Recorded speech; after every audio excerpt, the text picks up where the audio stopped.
Well, today joined by Dave Harmon as we continue to do some Skagit Speedway interviews. Dave, thank you so much for taking the time. You're a driver of a modified at Skagit Speedway, but you've done a lot of racing. So let's just kind of first start with, how did you start racing? Oh, sure. I used to hydroplane race back in the 80s. I got into that on a car accident settlement 2 blocks from my house and bought my first boat. And I was Rookie of the Year my first year doing it.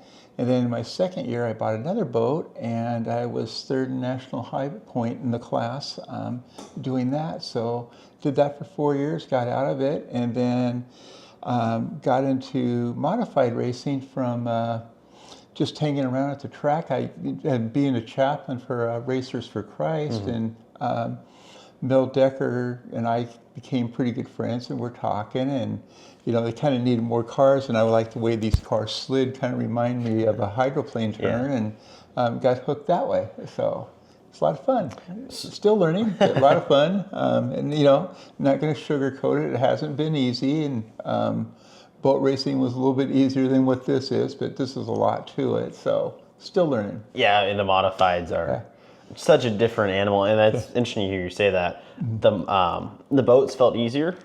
Yeah, I mean, all you had to worry about was different props, your shaft angle, and that, and a little bit on the engine, but they all turn pretty much the same way. They, left-hand turns always, but boat racing just a little bit, lot different handling and that too. So a lot of fun, bigger track, of course, and I think, part of my struggles at Skagit, it's a smaller track for me, and still learning, but you just go in with a good attitude and try to improve every week, and listen a lot. And to a lot of other guys, some people say I listen too much and get too much advice, but I think learning's an ongoing experience, and I take learning very seriously and learning every day. So learning is a nonstop process. So, and that's the way I look at this too. So what do you feel like one of the biggest things you've learned in your time here in dirt racing would be? In dirt racing, the setups. Okay. I mean, it changes every week. Water is water, and dirt changes. I mean, it's either a wet track, slick track, or dry track, and it's the setup. And the front end adjustments have been my biggest challenge, and having help with that. But it's like 1 week you can run one way at Skagit, and you can go back the next week and completely different, and you're completely off. So that's been the hard part of learning that, and learning the shocking system too. So playing around with shocks and that. So those are my biggest challenges, I think. But I mean, you race with some guys, like the Smiths and that. Those guys have been racing 20, 30 plus years, and you're 4 years, and you're kind of the infant. And there's guys out there, like Tyson Blood, that have been racing forever too. And it's like, you just watch those guys, and you're just like, wow. And the way they set up their cars, and you kind of see what they're doing, and it's like, you watch a lot and pay attention, and the way they drive. I mean, they use the whole track, and learning how to use that too, to my advantage. So those are the biggest differences, I think.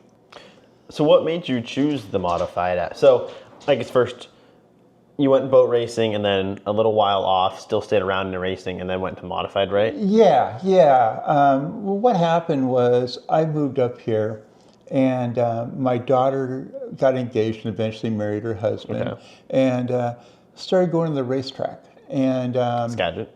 Yeah, and we all went kind of as a family, and it was kind of like family night out. And then I was asked to be a volunteer at Racers for Christ, and just kind of gradually got involved and hanging around the pits, and got to be pretty good friends again with Mel Decker and a couple of other guys, Dan Buttonshoen and Mike Stelz at the time, and there was cars for sale, and it's like, oh man, that just looks like fun. And you just feel like it was just a good time in my life to get back into it. I mean, I had a big gap, obviously, between boat racing and this, but this has been a lot of fun, and it's definitely been a good school of learning. So, but you go out with like I said, you go out with the attitude of watching, learning, and just doing it. And I think it's, you you don't make the shot unless you take it. Like Michael 100%. Jordan says. Yeah. And you just keep taking that shot and just keep being persistent. And it's coming along. This was a better year for me. I had some good races and I had some bad races, but again, it's still been that learning experience. For me, it's just getting consistent, I think. Do you do anything to stay kind of within racing during the off season? Anything on your car or in that realm? We work on the car, yeah. I don't do go-karts, which it's tempting. It's tempting, but I don't do any racing off season, but it's mostly working on the car. We're going to be starting on the car here in another week or two. Okay. But I like to take a break from it. I don't like to stop racing, pull it out. I like to take a month or two off and I write notes down, okay? And I'll think, okay, well, this is what we got to do. I'm going to need this, this, and this, and let's do this.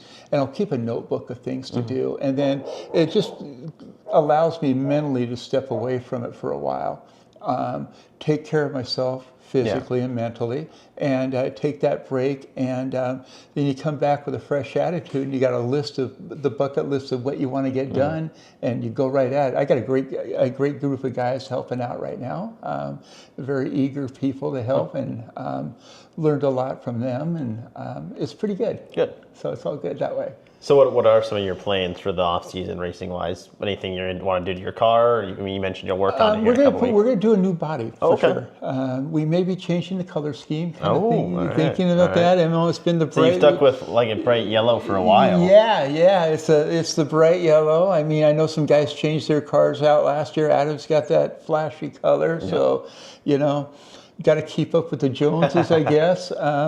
But yeah, looking at some different colors, looking at hopefully getting a few new sponsors. I got a great sponsor right now about plumbing, super people, and doing a different color scheme possibly. Going to a plastic body instead of the aluminum body kind of saves on the wall a little bit.